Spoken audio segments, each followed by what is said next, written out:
The December wind cut through the streets of Chicago like a blade, carrying with it the scent of snow that hadn't yet fallen but promised to arrive before morning. The city was alive with the chaos of Christmas Eve, last-minute shoppers rushing through crowded sidewalks, street vendors hawking roasted chestnuts, carolers stationed on corners singing hymns that echoed off the tall buildings. Lights twinkled from every storefront window, red and green and gold, casting a warm glow that seemed to promise magic and hope. But in the Romano mansion, perched on a sprawling estate 20 miles outside the city, none of that warmth penetrated. The house was a fortress, 3 stories of stone and steel, surrounded by walls topped with security cameras that swept the perimeter in endless, vigilant rotations. Armed guards stood at the gates, their breath visible in the cold air, hands never far from the weapons concealed beneath their coats. More guards patrolled the grounds, their footsteps crunching on the frozen grass, their eyes scanning for threats that might never come but could never be dismissed. Inside, the mansion was silent. Not the peaceful silence of a quiet evening, but the heavy, oppressive silence of a place where joy had been suffocated by fear. The marble floors stretched endlessly, polished to a mirror shine that reflected the crystal chandeliers hanging overhead. Expensive paintings lined the walls, masterpieces that cost more than most people earned in a lifetime, but no one stopped to admire them. The furniture was immaculate, untouched, arranged with the precision of a museum display. Everything in the house was perfect, controlled, and utterly devoid of life. Vincent Romano stood in his office on the 2nd floor, staring out the bulletproof window at the winter landscape beyond. He was 42 years old, though the weight he carried made him feel decades older. Tall and broad-shouldered, with dark hair beginning to silver at the temples, he commanded attention without effort. His suit was custom-tailored, dark gray with subtle pinstripes, fitted perfectly to his frame. A watch that cost more than a car gleamed on his wrist. Everything about his appearance spoke of power, control, and wealth, but his eyes told a different story. They were gray like storm clouds before rain, and they held a coldness that made grown men look away. Vincent Romano was not a man you crossed, not a man you questioned. In the world he inhabited, a world of shadowy dealings, unspoken rules, and swift retribution, his name carried weight. People feared him, respected him, obeyed him without hesitation. He had built his empire on that fear, brick by careful brick, decision by calculated decision.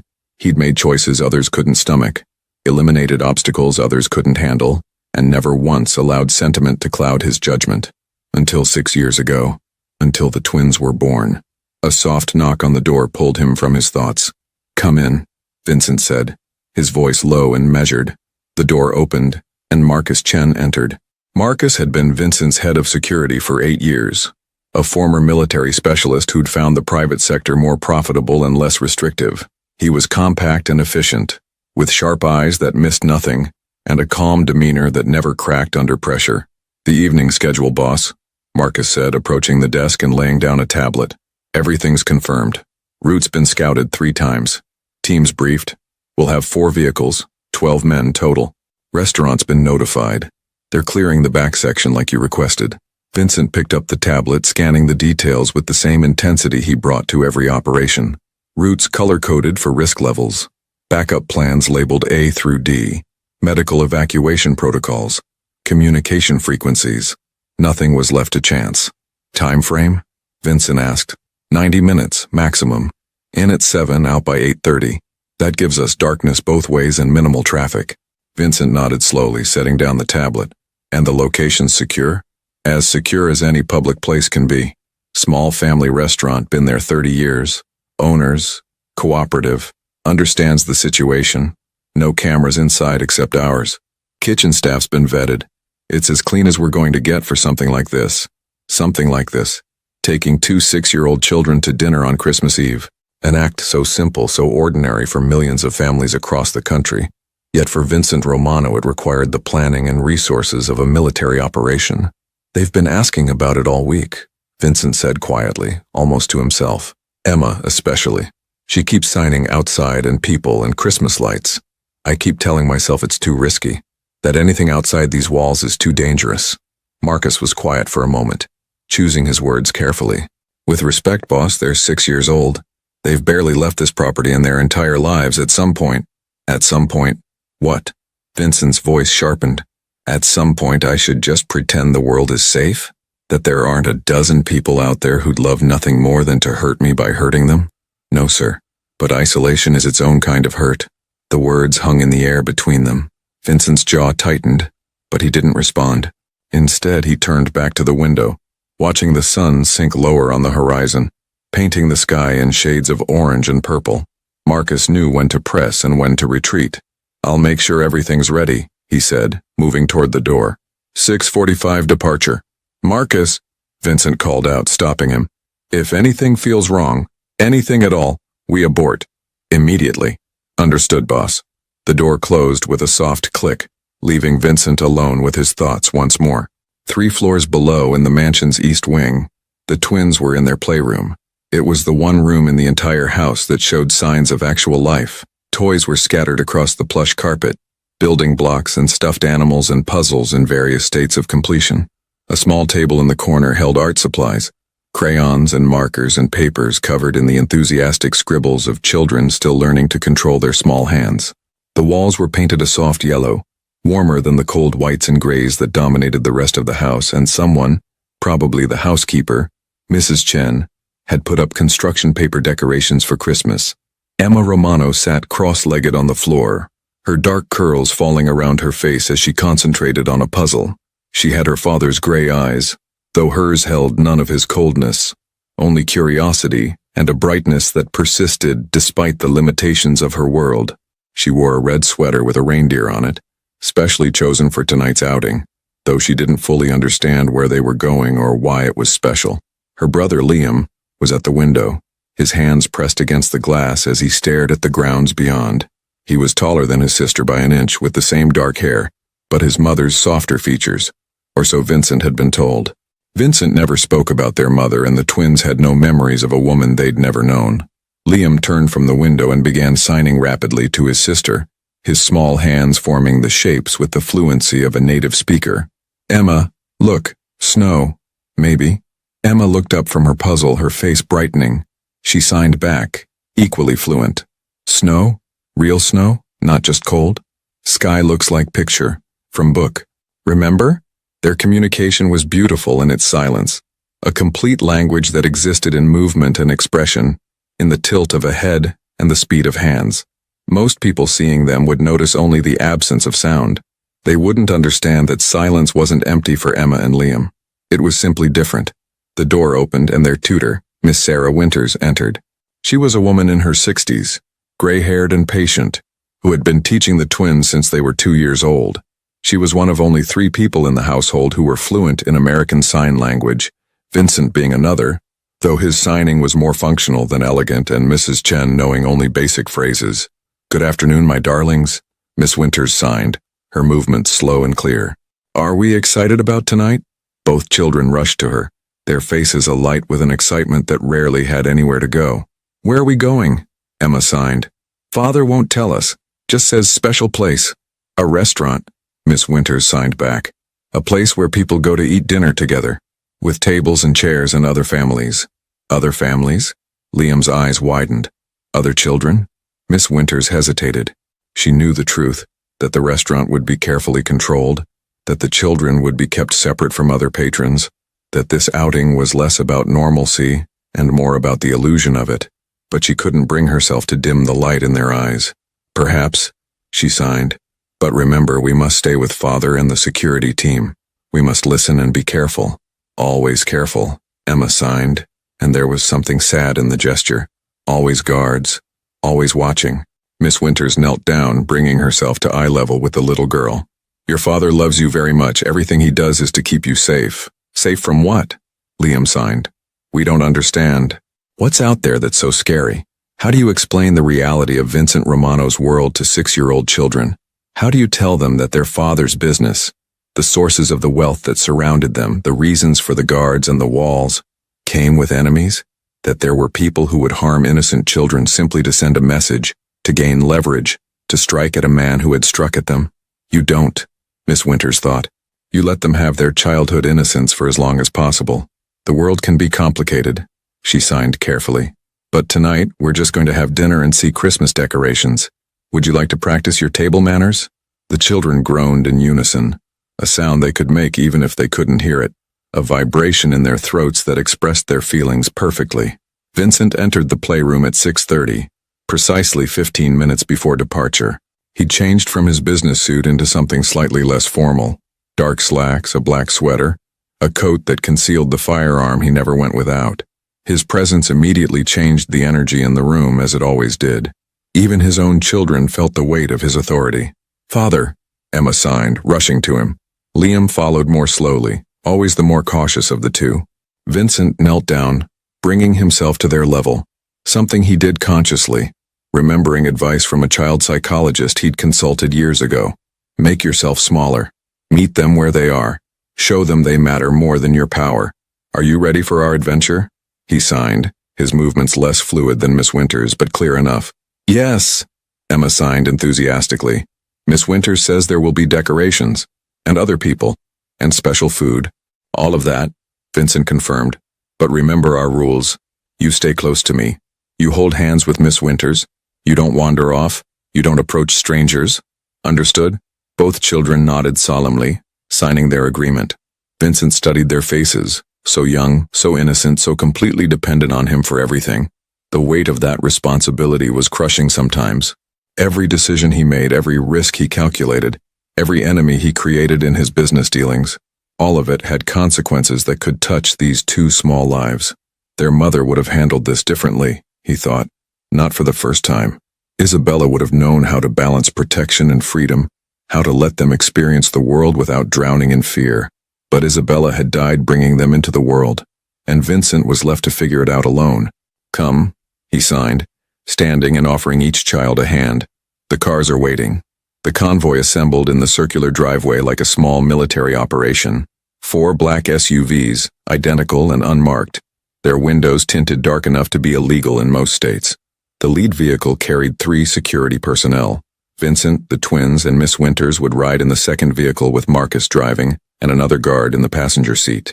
The third and fourth vehicles carried additional security and equipment. Mrs. Chen stood in the doorway watching as they loaded the children into the car. She'd worked for Vincent for 5 years, and in that time, she'd never seen him take the children anywhere public. Her husband Marcus had briefed her on the plan, and she'd spent the day worrying. "Be safe," she called out, knowing they couldn't hear her but needing to say it anyway. Vincent caught her eye and nodded once, a gesture of acknowledgement and reassurance. Inside the SUV, Emma and Liam pressed their faces to the windows, watching the gates swing open. They'd been through those gates only a handful of times in their lives, always heavily protected, always to medical appointments or the occasional visit to Vincent's private office in the city, never for something as simple as dinner. The world beyond the gates was already dressed for Christmas. Houses they passed had lights strung along roof lines, inflatable snowmen and reindeer in yards, wreaths on doors. The twins signed rapidly to each other, pointing out everything they saw, their excitement building with each block. Vincent watched them, feeling something unfamiliar tighten in his chest. It might have been joy, watching his children experience something so simple, or it might have been fear, knowing how many things could go wrong. With Vincent, it was often hard to tell the difference. Marcus navigated the streets with practiced efficiency, taking a route they'd scouted multiple times. The other vehicles maintained precise distances, close enough for rapid response, far enough to avoid looking like an obvious convoy. To most observers, they'd just look like traffic. "ETA 12 minutes, Marcus said quietly, his voice calm and professional. "Traffic's light. Everything's clear." Vincent nodded, his hand resting on his phone, ready to abort the entire operation if Marcus gave the word. In the back seat, Miss Winters kept the children engaged, signing about the Christmas story, about traditions, about what they might see at the restaurant. She was good at her job, patient and kind, genuinely caring for these isolated children who had so little contact with the world. "Will there be music?" Emma signed. "Like in the books?" Miss Winters glanced at Vincent, unsure how to answer. The children understood intellectually that hearing people experienced sound. They'd read about it, seen videos with captions, but they couldn't truly comprehend what they were missing. "There might be," Miss Winters signed carefully. "But remember, we experience the world differently. We feel vibrations. We see expressions and movements. That's our music." Emma seemed satisfied with this answer, turning back to the window. The restaurant came into view 8 blocks later, a small, family-owned Italian place called Marino's, tucked between a dry cleaner and a bookshop that had been there since the 1950s. It wasn't fancy, wasn't trendy, wasn't the kind of place Vincent Romano would normally be caught in, but that was precisely why Marcus had chosen it. Low profile, established ownership, good sightlines, only 2 entrances, perfect for control. The convoy pulled into the alley behind the restaurant, away from the street traffic. The lead vehicle disgorged its team first, 4 men who immediately secured the perimeter, checking doorways and windows with practiced efficiency. Only when they signaled all clear did Marcus open Vincent's door. "We're good," Marcus confirmed. "Back entrance is clear, sections ready, teams in position." Vincent stepped out, immediately scanning the environment with the instincts that had kept him alive for 2 decades. Then he turned back to help the children out of the SUV. Emma and Liam emerged slowly, their eyes wide as they took in this new environment. Even the alley was exciting to them. Dumpsters and fire escapes and the back doors of businesses, all mundane details that were completely foreign to children who lived behind walls and gates. "Stay close," Vincent signed, taking Emma's hand while Miss Winters took Liam's. They moved as a unit toward the back entrance of Marino's, surrounded by a protective circle of security personnel. To anyone watching, it might have looked excessive, but Vincent knew the statistics, knew how quickly things could go wrong, knew that the world he operated in didn't forgive mistakes. The back door opened, and a nervous-looking man in his 50s appeared, Tony Marino, the owner. He'd been contacted 3 days ago, offered a sum of money he couldn't refuse and given very specific instructions about tonight. "Mr. Romano," Tony said, his voice shaking slightly. "Everything's ready, just like you asked. Back section's completely private. We moved all the other reservations to the front. Your party will have complete privacy." Vincent nodded, not bothering with pleasantries. He stepped inside, pulling Emma with him, his eyes immediately cataloging exits, potential threats, positions of his security team. The restaurant was exactly as advertised, small, old-fashioned, with red and white checkered tablecloths and candles and wine bottles. Christmas decorations hung from the ceiling, paper snowflakes and tinsel and strings of lights. The smell of garlic and tomato sauce filled the air, and somewhere in the front section, Vincent could hear the murmur of other diners celebrating their own Christmas Eves. But in the back section, separated by a partial wall and carefully positioned security personnel, there was only one table, set for 4, with a small artificial Christmas tree placed nearby, its lights twinkling in the dim restaurant lighting. Emma and Liam stopped in their tracks, staring at the scene with wonder. It was such a small thing. A table, some decorations, the warmth of a restaurant full of people celebrating. But to children who had spent their entire lives in isolation, it might as well have been a different planet. "Beautiful," Emma signed, her small hands trembling slightly with emotion. Liam just nodded, speechless, taking in every detail with those careful, observant eyes he'd inherited from his father. Vincent felt that tightness in his chest again, watching them. For a moment, just a brief, fleeting moment, he wondered if he'd been wrong, if all the protection, all the isolation, all the careful control had done more harm than good. But then his training kicked back in, his awareness spreading out like radar, cataloging every person in the restaurant, every sightline, every potential problem. He couldn't afford to be sentimental, couldn't afford to let emotion cloud his judgment. His children's safety depended on his vigilance. "Come," he signed, leading them to the table. "Let's sit." As they settled into their seats, Emma bouncing slightly with excitement, Liam still taking everything in, Miss Winters smiling gently at both of them, Vincent caught Marcus's eye across the room. "Everything secure," Marcus signed with subtle gestures they'd developed over years of working together. Vincent nodded slightly, then turned his attention back to his children. For 90 minutes, he told himself, he could give them this small taste of normalcy, this brief window into the world that other children took for granted. 90 minutes, then back to the safety of the fortress, back to the silence. But for now, for this moment, he watched Emma point excitedly at the Christmas tree, watched Liam carefully examine the menu even though he couldn't read most of it yet, and allowed himself to believe, just for a moment, that perhaps this could work, that perhaps they could have this. The waitress who would change everything hadn't arrived at their table yet. That moment was still ahead, still waiting to unfold. For now, Vincent Romano sat with his children in a small Italian restaurant on Christmas Eve, surrounded by guards and walls of his own making, and tried to remember what it felt like to simply be a father. It was harder than any business deal he'd ever negotiated, and far more terrifying than any enemy he'd ever faced. Sarah Mitchell's feet were aching. It was barely 7 o'clock on Christmas Eve, and she'd already been on her shift for 9 hours straight. Her lower back throbbed with that familiar pain that came from carrying heavy trays and standing on unforgiving tile floors. Her hands smelled like garlic and dish soap, and there was a stain on her apron from when a customer's child had knocked over a glass of cranberry juice during the early dinner rush. But she smiled anyway because that's what you did when you worked for tips and needed every dollar. "Table 6 needs refills," Marco called from behind the counter, wiping down the espresso machine with practiced efficiency. Marco was Tony Marino's son, a stocky guy in his 30s who'd been working at his father's restaurant since he was old enough to bus tables. "And table 3 is ready for their check." "Got it," Sarah replied, grabbing the water pitcher and heading toward the front section of the restaurant. Marino's was packed tonight, as it always was on Christmas Eve. The Marino family had been serving Italian food in this neighborhood for 3 generations, and for many locals, eating here on holidays had become a tradition. The restaurant had that warm, lived-in feel that fancy places could never quite replicate. Walls covered in family photographs, mismatched chairs that had been repaired a dozen times, the kind of atmosphere that made you feel like you were eating in someone's home rather than a business establishment. Sarah had been working at Marino's for 2 years, ever since she'd moved to Chicago from a small town in Indiana.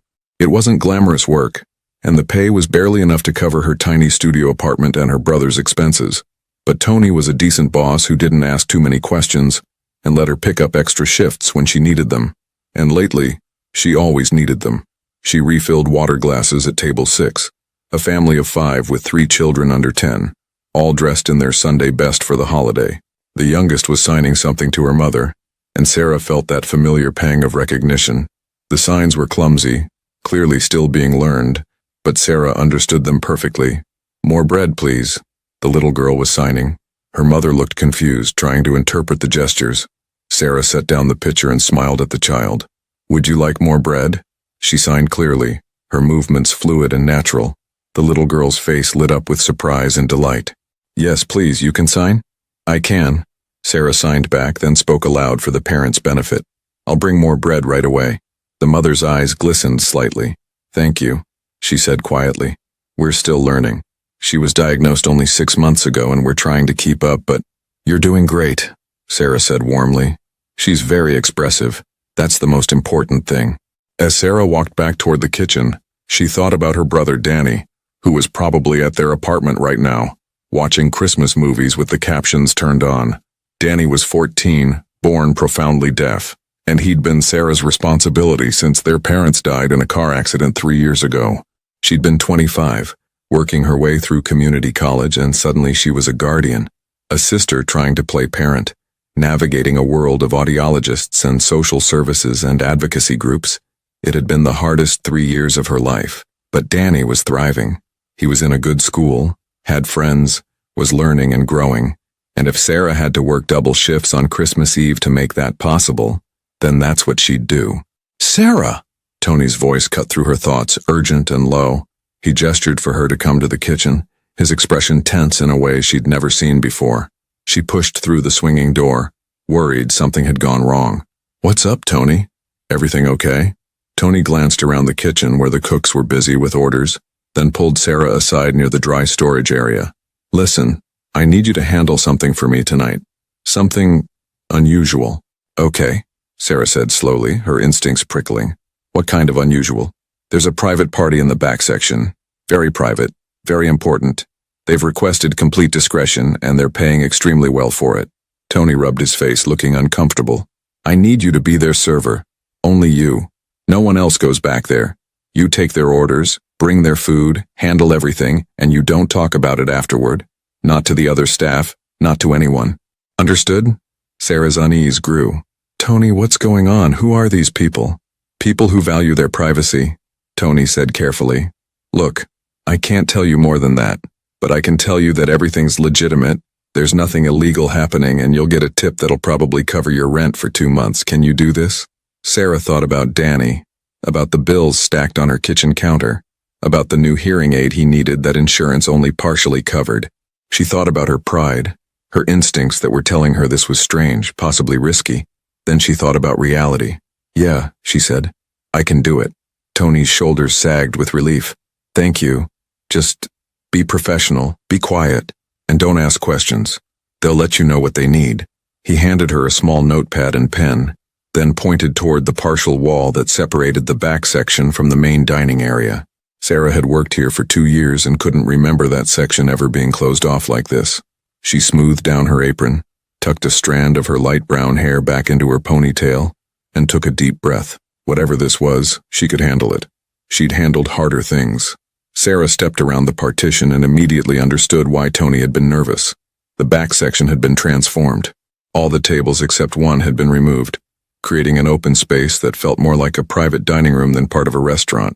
The single remaining table was set for 4, with cloth napkins instead of paper, real wine glasses instead of the usual cheap tumblers, and a small Christmas tree positioned nearby with carefully arranged presents underneath it.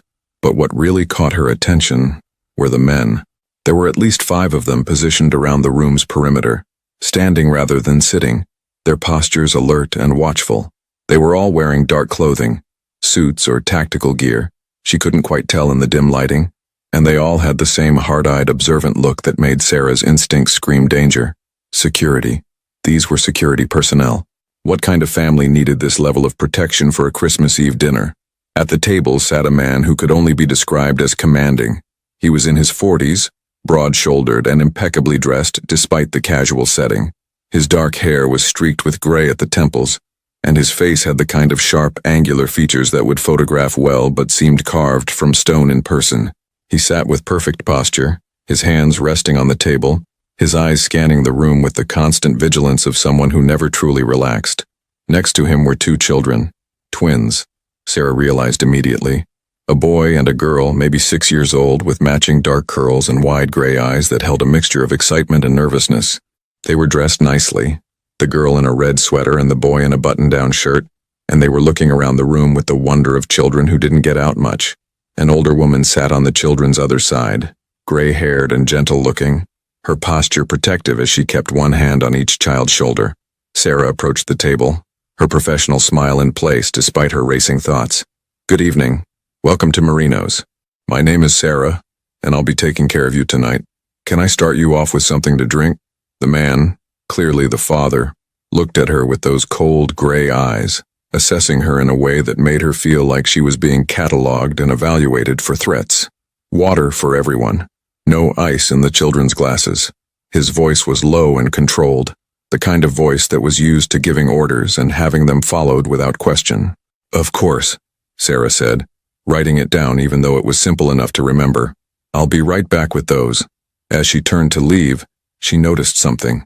The little girl was signing to her brother, her hands moving in quick, fluid gestures. The boy signed back, his movements equally natural. Sarah's step faltered slightly. The children were deaf. She continued to the kitchen, her mind working. Private party, heavy security, a powerful-looking father with eyes like a winter storm. 2 deaf children who seemed both excited and nervous to be in this public space. Whatever this family story was, it wasn't simple. Sarah returned with a tray of water glasses, setting them down carefully at each place. The children watched her with curious eyes, and the older woman, their tutor or nanny perhaps, smiled politely. "Thank you," the woman said warmly. "The children would like to look at the menu, please." Sarah distributed the menus, noting that the children immediately opened theirs and began pointing at the pictures, signing rapidly to each other. The father watched them with an expression that was hard to read. Protective, certainly, but also something else. Sadness, maybe. Or fear. "Take your time deciding," Sarah said. "I'll check back in a few minutes." She retreated to give them privacy, though she kept them in her peripheral vision as she attended to her other tables in the front section. The contrast was striking. In the main dining room, families laughed and talked loudly. Children ran between tables. Couples held hands over their meals. The atmosphere was warm and chaotic and alive. But in that back section, separated by just a partial wall, everything was contained, controlled. The children's excitement was muted, channeled through silent hand gestures. The father's attention never wavered from his surroundings. The security personnel remained motionless, like statues. It felt less like a family dinner, and more like a military operation. 5 minutes later, Sarah returned to take their orders. The older woman spoke for the group, having apparently consulted with the children. The children would both like the spaghetti with butter and cheese. Simple, please, nothing too heavily seasoned. I'll have the chicken marsala, and Mr. Romano will have lasagna, the man, Mr. Romano said shortly, and a glass of the house red. Sarah wrote it all down, then hesitated. The little girl was tugging on the older woman's sleeve, signing something urgently. The woman watched, trying to interpret, her brow furrowing slightly. She's asking if she can have extra cheese, Sarah said quietly, without thinking. Everyone at the table froze. The older woman's eyes widened. The father's head snapped toward Sarah so fast she instinctively took a step back. Even the security personnel seemed to shift, their attention suddenly laser-focused on her. What did you say? Mr. Romano asked, his voice dangerously soft. Sarah's heart hammered. Had she made a mistake? Overstepped somehow? The little girl was signing. She was asking if she could have extra cheese on her pasta. I'm sorry, I didn't mean to intrude. You know sign language? The father's eyes had changed, the coldness replaced by something Sarah couldn't quite identify. Surprise, suspicion, and underneath it all, something that might have been hope. Yes, sir, American Sign Language, I'm fluent. The little girl's eyes lit up like stars. She immediately began signing rapidly, her hands moving so fast Sarah almost couldn't keep up. You can understand me? Really understand? Not just some signs, but all of them? Can you teach me new signs? Do you know other deaf people? Have you ever been to a deaf school? Why do you work here? Do you like Christmas? Can you see the tree? Isn't it pretty? Sarah couldn't help but smile at the barrage of questions. She knelt down slightly, bringing herself to the child's eye level, and signed back just as fluently. Yes, I can understand you perfectly. I'd love to teach you new signs if your father says it's okay. I know many deaf people. My little brother is deaf. I work here because I like helping people enjoy good food. I love Christmas. And yes, the tree is absolutely beautiful. The little girl's whole face transformed with joy. She grabbed her brother's arm, signing excitedly. Liam, she can talk to us. She understands. The boy, Liam, looked at Sarah with more caution than his sister, but there was curiosity in his eyes too. He signed slowly, carefully. What's your name? My name is Sarah, she signed back. What are your names? I'm Emma, the girl signed, practically bouncing in her seat. And this is Liam. We're twins. We're 6 years old. We've never met someone outside our house who can sign. Well, except Miss Winters and Father and some of the staff, but they learned for us. You already knew how. Sarah glanced up at the father, Mr. Romano, who was watching this interaction with an expression that was impossible to read. The older woman, Miss Winters apparently, had tears in her eyes. Is it all right if I communicate with them? Sarah asked carefully, standing back up and addressing the adults. I don't want to overstep. Mr. Romano was silent for a long moment, his jaw working as if he was grinding through some internal decision. Finally, he nodded once, sharply. It's fine. But his eyes never left Sarah, watching her with an intensity that made her acutely aware of every movement she made. Emma immediately started signing again. Can you tell us about the restaurant? We've never been to one before. Not really. Father says we went when we were babies, but we don't remember. What do all these people do here? Why is it so busy? Do they all know each other? Sarah's heart clenched at the innocent questions. These children had never been to a restaurant before. At 6 years old, what kind of life were they living? She signed back patiently. A restaurant is where people come to eat food they didn't cook themselves. All these families are here celebrating Christmas Eve together. Most of them don't know each other. They just all chose to come to the same place. See that family over there? She pointed subtly toward the main dining room, where a multi-generational group was laughing loudly. They're probably grandparents, parents, and children all having dinner together to celebrate the holiday. Can we see them? Liam signed, his caution giving way to curiosity. Can we go look? Mr. Romano's response was immediate and firm. No. The word carried such finality that both children's faces fell. Emma's eyes glistened with disappointment, but she didn't argue. She'd clearly heard that tone before and knew better than to push. Sarah felt a surge of sympathy for these kids, whatever their father's reasons, and she suspected they were complex and probably justified in his mind. The children were paying the price for their isolation. I'll put your orders in, she said gently, speaking aloud for Mr. Romano's benefit while signing simultaneously for the children. While you wait, would you like me to tell you about some of the Christmas traditions that families do in restaurants? Emma nodded eagerly. Liam glanced at his father first, seeking permission, and only nodded after Mr. Romano gave a slight tilt of his head. Sarah spent the next few minutes telling them about how some families came to restaurants so nobody had to cook on holidays, how some places sang Christmas carols, how servers sometimes wore Santa hats or reindeer antlers. She kept her hands moving in constant translation, and the children drank in every word like they were hearing fairy tales. Mr. Romano watched the entire interaction without speaking, his expression unreadable. When Sarah finally excused herself to put in their orders, she felt the weight of his gaze follow her all the way to the kitchen.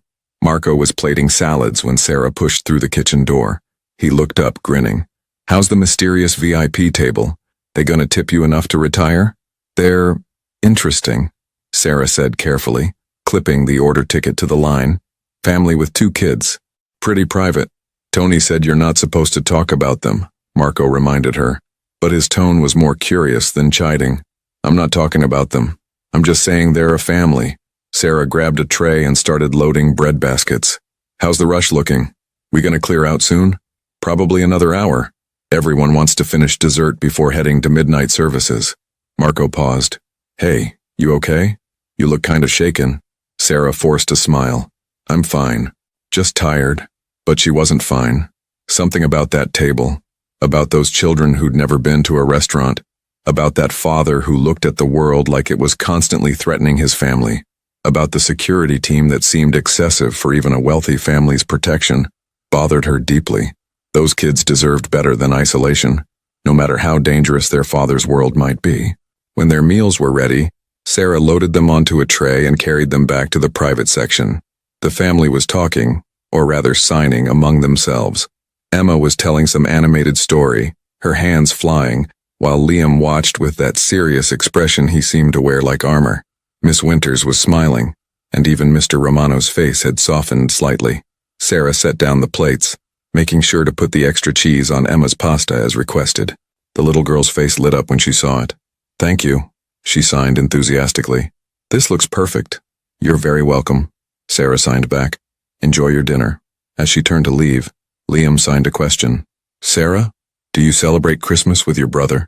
The innocent question hit Sarah harder than she expected. She thought about Danny, alone in their apartment right now because she'd had to work, probably eating microwave dinners and watching TV.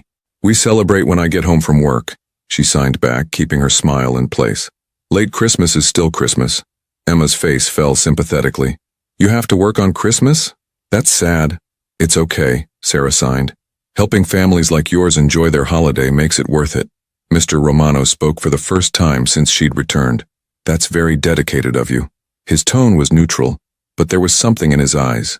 An assessment, maybe, or a calculation. Sarah just nodded and retreated once more, feeling increasingly out of her depth. For the next 45 minutes, Sarah moved between her regular tables and the private section, bringing refills and checking on the Romano family's needs.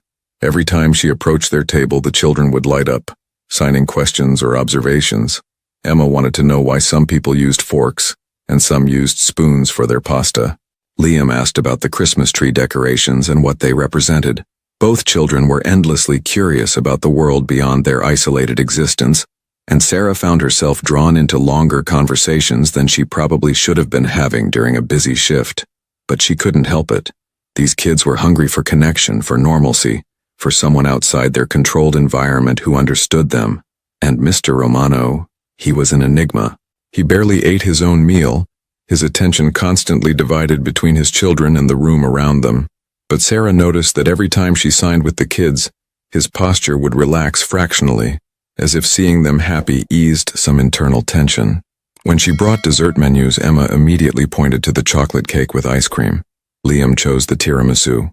Miss Winters requested coffee, and Mr. Romano declined anything for himself. Can Sarah sit with us while we eat dessert? Emma signed, looking hopefully between her father and Sarah. Please? She could tell us more stories about Christmas. Emma, Mr. Romano signed, his movements sharp with parental authority. Miss Sarah is working. She has other customers to attend to. Emma's face fell and Sarah felt that pang of sympathy again. Actually, Sarah said carefully, speaking aloud while also signing, it's slowing down out front and you're my only table in this section.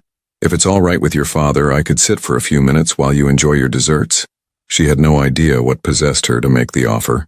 It went against every professional boundary she usually maintained.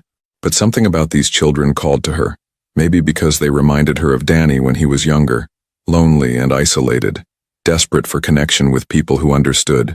Mr. Romano's eyes narrowed, studying her with that intense focus that made Sarah feel like he was reading her entire history in her face. She met his gaze steadily, trying to project nothing but honest intentions. Finally, he gave a single, curt nod. Emma practically vibrated with excitement as Sarah pulled over a chair from a nearby table and sat down. Miss Winters smiled warmly, and even Liam seemed pleased, his serious face softening.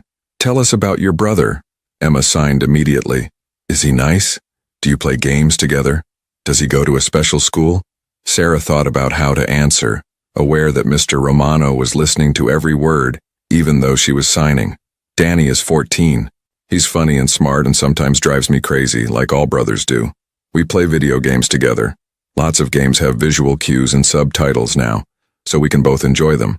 And yes, he goes to a school specifically for deaf students where he's learning alongside other kids like him." "There are schools like that?" Liam signed, his eyes widening. "With other deaf children?" "Many of them," Sarah confirmed. "Places where everyone signs, where being deaf is normal, where kids can learn and play and make friends who understand them." She saw Mr. Romano's expression tighten, but he didn't interrupt. Emma signed wistfully. "We only have lessons with Miss Winters. We don't go to school. Father says it's not safe." Sarah's heart broke a little. She glanced at Mr. Romano, saw the muscle working in his jaw, the internal struggle playing across his features. "Your father loves you very much," Sarah signed carefully, choosing her words with diplomatic precision. "I'm sure he has good reasons for his decisions, but that doesn't mean you can't learn about the world and dream about possibilities." Miss Winters nodded approvingly at the response. Mr. Romano said nothing, but Sarah thought she saw a flicker of something, gratitude maybe, in those cold eyes. The desserts arrived, carried out by Marco, who gave Sarah a curious look when he saw her sitting at the table. She'd owe him an explanation later, but for now, she focused on the children. Emma dove into her chocolate cake with the enthusiasm of a 6-year-old who didn't get sweets often. Liam was more cautious, carefully tasting the tiramisu and signing his approval to Miss Winters. "What's Christmas like at your home?" Emma signed between bites, her face smudged with chocolate.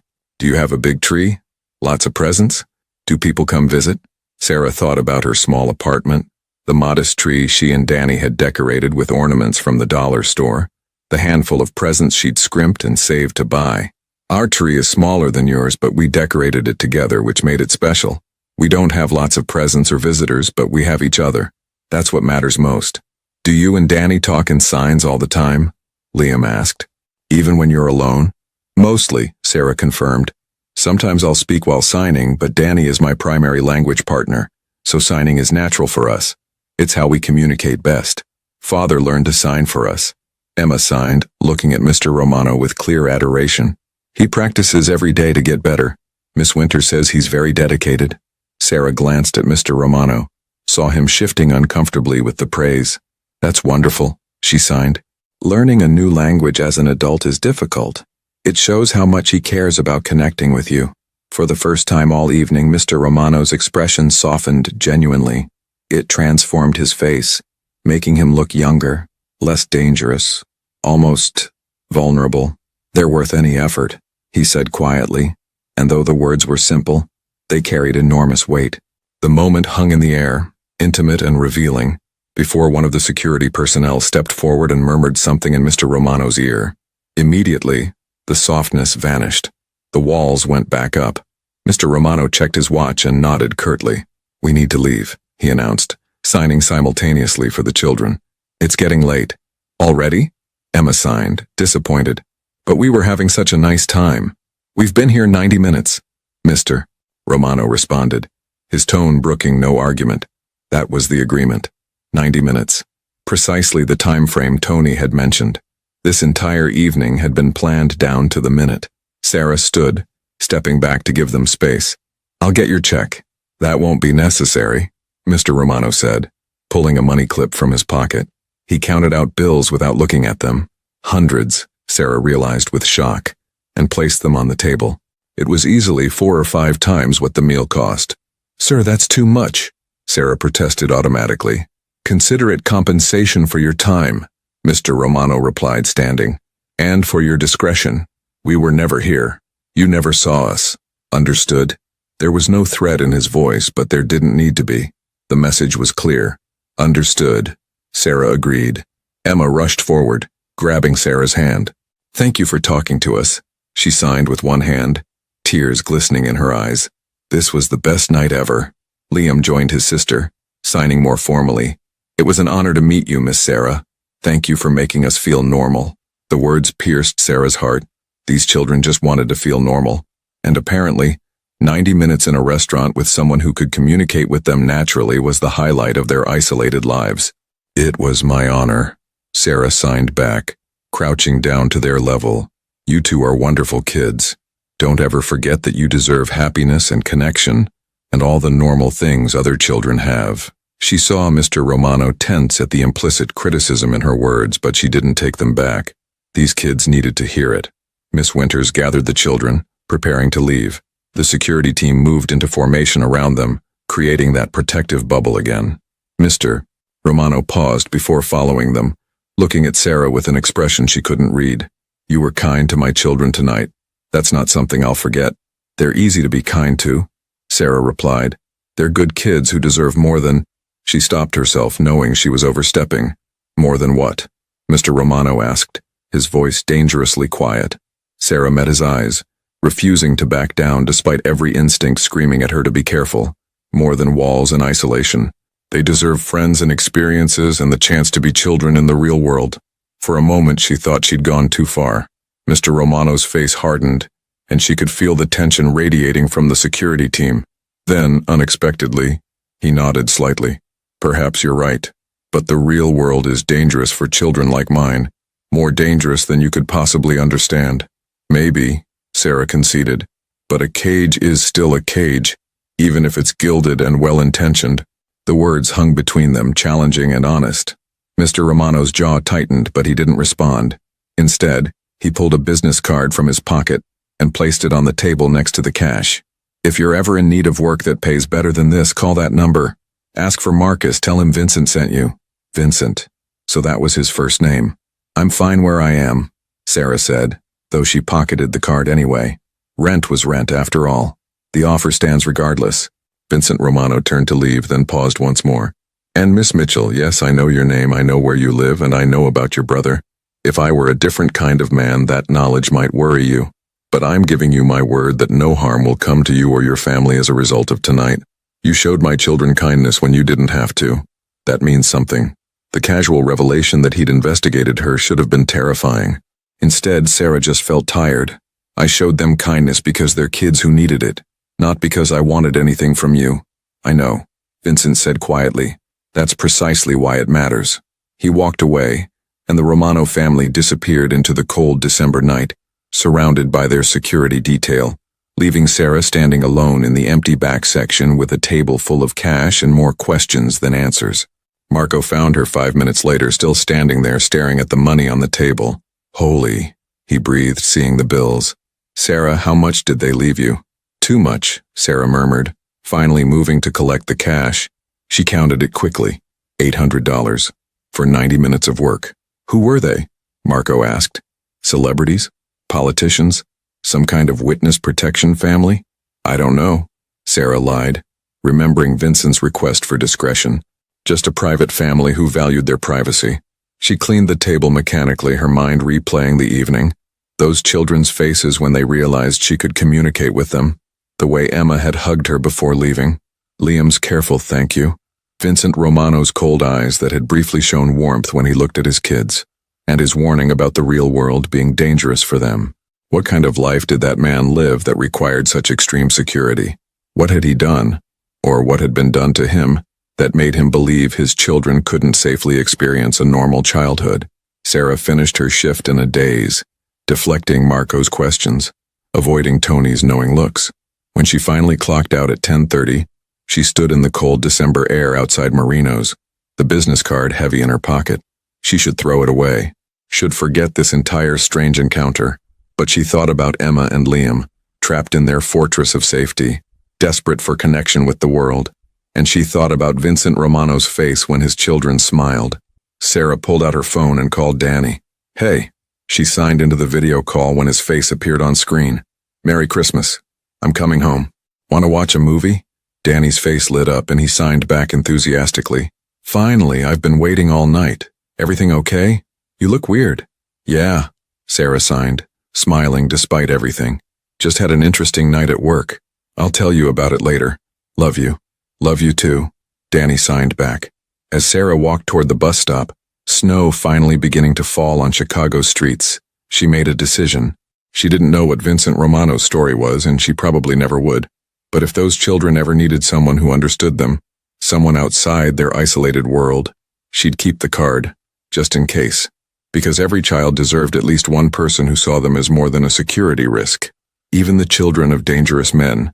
3 days after Christmas, Vincent Romano stood in his office, staring at a file that had been on his desk since the morning after their restaurant visit.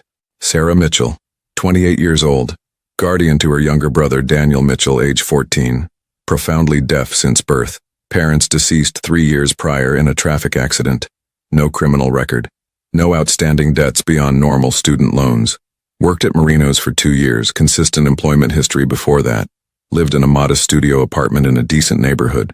The file contained everything Marcus could find about her, which meant it contained everything there was to find. Vincent had learned long ago that knowledge was protection, information was power, and understanding potential threats before they materialized was the difference between life and death in his world. But Sarah Mitchell wasn't a threat. She was just a waitress who happened to know sign language and had been kind to his children, and his children hadn't stopped talking about her since. Every morning at breakfast, Emma would sign questions. "Do you think Sarah is working today? Does she have a Christmas tree like ours? Can we see her again?" Liam, more reserved, would add his own quiet inquiries. "Father, do you think there really are schools where all the children sign? Where Emma and I could have friends?" Miss Winters had pulled Vincent aside yesterday with a gentle but firm observation. "Those children experienced more joy in 90 minutes with that young woman than I've seen from them in months. They felt understood, normal, connected to the world." Vincent closed the file and turned to look out the window at the snow-covered grounds. His empire had been built on decisive action, on identifying opportunities and seizing them before competitors could react. Yet here he stood, paralyzed by a decision that should have been simple. His children needed what Sarah Mitchell could provide, not just sign language fluency, but genuine connection with someone from outside their isolated bubble, someone who treated them like normal kids rather than precious, fragile objects that might shatter at any moment. But letting anyone into their lives meant risk. It meant vulnerability. It meant trusting someone with his most precious weakness. Vincent's phone buzzed. "Marcus. Boss, the morning security sweep is complete. Also, Miss Winters is requesting to speak with you. Says it's about the children's education." "Send her up," Vincent replied. 5 minutes later, Miss Winters entered his office with the confident posture of someone who'd been teaching for 40 years. And had learned to advocate for her students regardless of intimidating parents. "Mr. Romano," she began, settling into the chair across from his desk without waiting for an invitation. "We need to discuss the twins' development. Their tutoring sessions are going well, according to your reports," Vincent said carefully. "Academically, yes. But education isn't just about reading and mathematics." Miss Winters leaned forward. "Those children are 6 years old, and they've had virtually no socialization outside this household. They don't know how to interact with peers. They have no concept of friendship, of conflict resolution, of the social skills that children naturally develop through regular interaction. They're safe here," Vincent countered, though even to his own ears it sounded like a weak justification. "They're isolated here," Miss Winters corrected gently. "And I understand why. I do. But isolation comes with its own costs. Emma is becoming anxious and withdrawn. Liam is developing behavioral patterns that concern me. He's too controlled, too watchful for a child his age. They're absorbing your fear, Vincent, and it's shaping who they're becoming." Vincent flinched at her use of his first name. She rarely did that, reserving it for moments when she needed him to hear her as a person rather than as an employee. "What are you suggesting?" he asked quietly. The same thing that waitress suggested, whether she realized it or not. Those children need more. They need experiences, connections, opportunities to be children. Miss Winters pulled out her tablet, showing him something she'd prepared. "There's a program, a specialized school for deaf children, excellent reputation, top-tier security that we could supplement.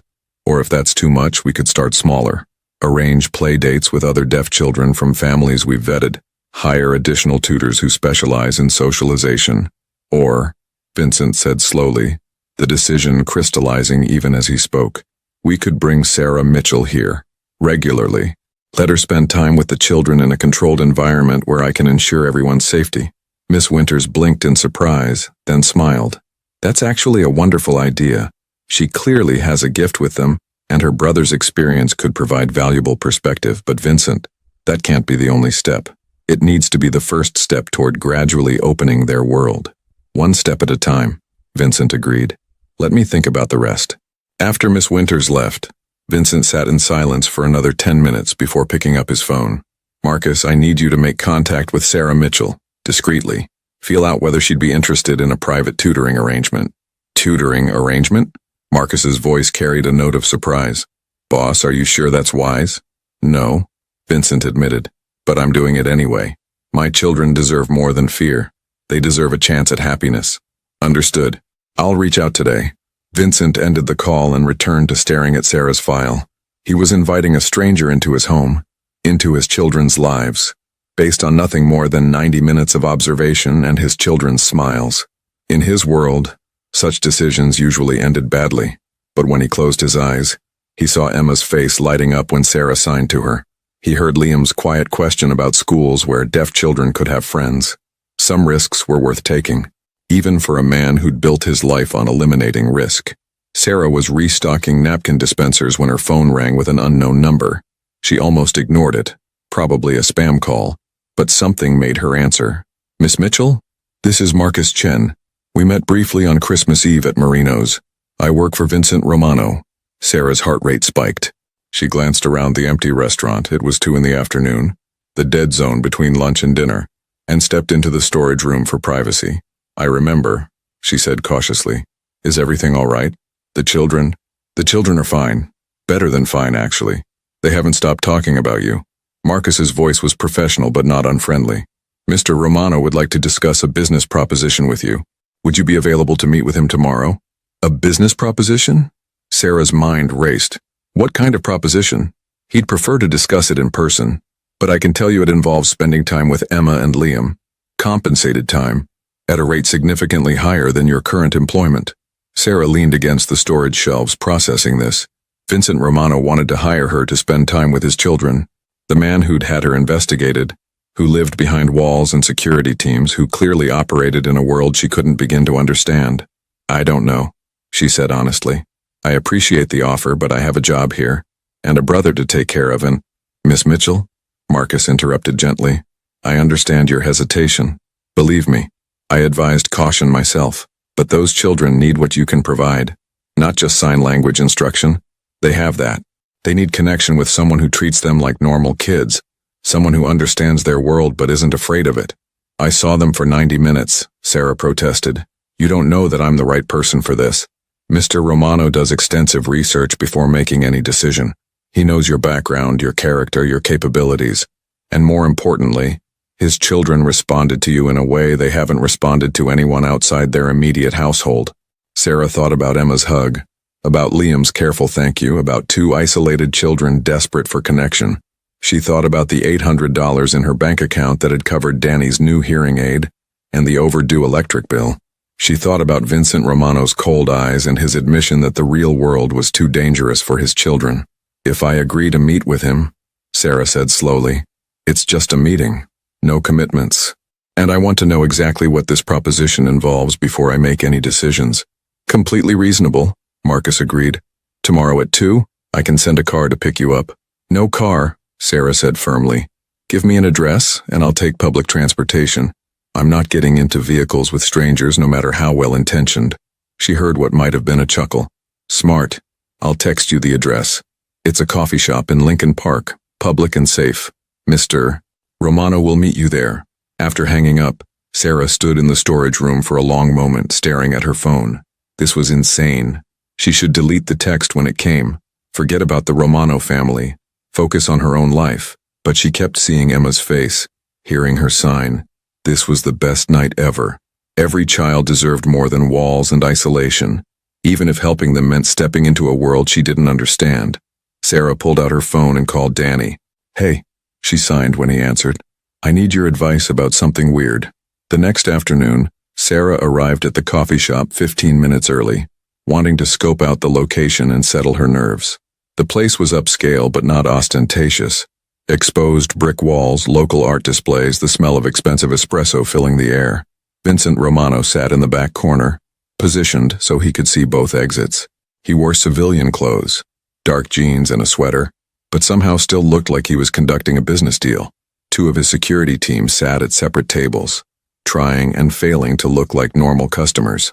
Sarah approached slowly, her backpack slung over one shoulder, very aware that she was wearing her work clothes and probably smelled like restaurant grease. Vincent stood as she approached, a gesture of respect she hadn't expected. "Miss Mitchell, thank you for coming." "Mr. Romano." Sarah sat across from him, declining the menu the barista brought over. "Let's skip the pleasantries. What exactly do you want from me?" A ghost of a smile touched Vincent's lips. "Direct. I appreciate that." He folded his hands on the table. "My children need what you can provide. Not just sign language fluency. They have excellent instruction in that. They need exposure to someone from outside their isolated world. Someone who can help them understand that being deaf doesn't mean being limited. They need friends their own age," Sarah said bluntly. "They need school, socialization, normal childhood experiences. Eventually, perhaps. But right now they need a bridge. Someone who can help them transition from their protected environment to something more open." Vincent's jaw tightened. "I'm not naive, Miss Mitchell. I know my children's lives aren't normal. I know the isolation has costs. But the alternative is worse." "What alternative?" Sarah asked. "What are you so afraid of?" Vincent was quiet for a long moment, weighing how much to reveal. "I've made enemies in my line of work. People who would harm my children to hurt me. That's not paranoia. It's documented fact. 3 years ago there was an attempted breach of our security. 2 years before that, credible threats that required us to relocate temporarily. My children's safety isn't theoretical." Sarah absorbed this, understanding clicking into place. "So you want me to come to your fortress and give them supervised glimpses of normalcy, while you maintain total control of the situation?" "Yes," Vincent said simply.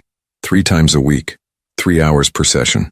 You'd work with them on language, social skills, share stories about your brother and the deaf community. Help them understand there's a world beyond our walls that they might someday safely access. In exchange, I'll pay you more than you currently make in a month." He named a figure that made Sarah's breath catch.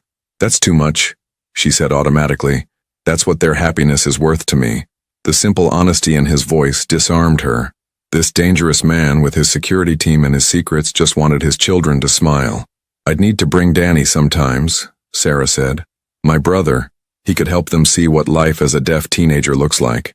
Show them it's possible to be happy and independent." Vincent nodded. "I'd want him vetted first, but yes, that could be valuable. And I'm not signing anything that prevents me from walking away if I feel uncomfortable, or if I think what's happening isn't healthy for the children." "Agreed." Sarah studied him, this complicated man who'd built a fortress to protect his children while accidentally imprisoning them. "Why me? You could hire professional therapists, specialized educators, people with actual credentials." "Because my children smiled when they were with you," Vincent said quietly. "Real, genuine smiles I haven't seen in months. Because you treated them like kids who deserved more, not like fragile objects to be protected. Because you challenged me to my face about their isolation, when most people are too intimidated to question anything I do." He leaned forward slightly. "I don't need someone who's afraid of me, Miss Mitchell. I need someone who cares more about my children's welfare than about pleasing their employer. Based on Christmas Eve, that's exactly what you are." Sarah sat back, processing. This could solve her financial problems, could help 2 isolated children who needed connection, could even provide Danny with a unique opportunity to mentor younger deaf kids. But it also meant entering Vincent Romano's world, whatever that actually meant. "1-month trial," she finally said. We see how it goes, and either of us can end the arrangement with a week's notice.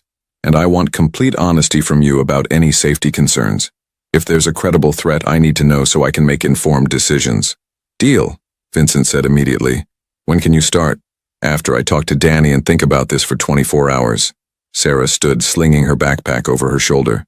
This is the strangest job offer I've ever received, Mr. Romano. I need to make sure I'm making the right decision. Vincent stood as well, extending his hand. That's fair. Marcus will be in touch tomorrow afternoon for your answer. Sarah shook his hand. His grip was firm but not aggressive, and turned to leave. Miss Mitchell, Vincent called after her. She paused, looking back. Thank you for considering this. My children deserve someone who sees them as more than my weakness, someone who sees them as people. Sarah met his eyes, saw the vulnerability beneath the cold exterior. They're not your weakness, Mr. Romano. They're your humanity. Don't forget that. She walked out of the coffee shop into the cold afternoon, her mind spinning with possibilities and concerns. Behind her, Vincent Romano sat back down, a genuine smile on his face for the first time in weeks. Maybe, just maybe, his children could have more than safety. Maybe they could have happiness too. 6 months later, the Romano mansion felt different. Vincent stood at his office window on a warm June morning, watching the grounds below where something impossible was happening. His children were playing outside with other kids. 3 children from carefully vetted families, all deaf, all from backgrounds Marcus had investigated thoroughly, ran through the garden with Emma and Liam. Their laughter was silent, but their joy was unmistakable, hands flying in animated conversation as they chased each other around the fountain. Sarah sat on a bench nearby, signing with another parent, relaxed and smiling in a way that had become familiar over the past months. Danny stood with Liam, showing him something on a tablet, their heads bent together in concentration. Never thought I'd see this, Marcus said quietly, joining Vincent at the window. The fortress has gates that actually open now. Vincent smiled slightly. Controlled gates, on specific days, with full security protocols. Still, it's progress. It was more than progress. It was transformation. Sarah had been true to her word, arriving 3 times a week initially, then 4, then 5 as the children's needs became clear. She'd brought Danny, who'd become an unexpected mentor to the twins, showing them that being deaf didn't limit possibilities. She'd shared books, games, stories about the deaf community, slowly expanding their understanding of the world. But more importantly, she'd challenged Vincent at every turn. They need to meet other deaf children, she'd insisted after the first month. They need to leave the property occasionally, she'd argued after the second. They need to attend the deaf community picnic, she'd demanded after the third. Each request had terrified Vincent. Each concession felt like stripping away protective armor. But each time he'd agreed, with conditions, with security, with careful planning, his children had flourished. Emma had transformed from anxious and withdrawn to confident and social. Liam had relaxed, his too watchful demeanor giving way to typical childhood curiosity. They still had challenges, still needed support, but they were becoming children rather than prisoners. The school enrollment papers are on your desk, Marcus mentioned. Sarah thinks they're ready for the fall semester. Vincent's jaw tightened. The specialized deaf school was the final frontier, sending his children somewhere he couldn't completely control, trusting strangers with their safety for hours each day. I know, Vincent said quietly. I'm reading them tonight. Downstairs, Sarah was gathering the children for their afternoon lesson. She'd created a routine the twins thrived on. Structured but flexible, educational but fun, always pushing them gently toward independence while respecting Vincent's security concerns. She'd also somehow become part of their lives in ways Vincent hadn't anticipated. Emma asked for Sarah when she had nightmares. Liam shared his drawings with her first, before anyone else. And Vincent had found himself seeking her opinion on decisions that had nothing to do with education. She'd become trusted, essential, important, and that terrified him more than any business threat ever had. That evening, after the playdate ended and the other families left, Sarah found Vincent in his office. We need to talk about September, she said, settling into the chair across from his desk without invitation, a familiarity she'd earned over months of challenging him. The school, Vincent said, not looking up from the enrollment papers. Yes, Emma and Liam are ready, more than ready. They need this next step. Vincent set down his pen, finally meeting her eyes. You're asking me to send them into a situation where I can't protect them completely. I'm asking you to trust that you've raised strong, capable children who deserve the chance to thrive." Sarah leaned forward. "Vincent, you've done an incredible job adapting.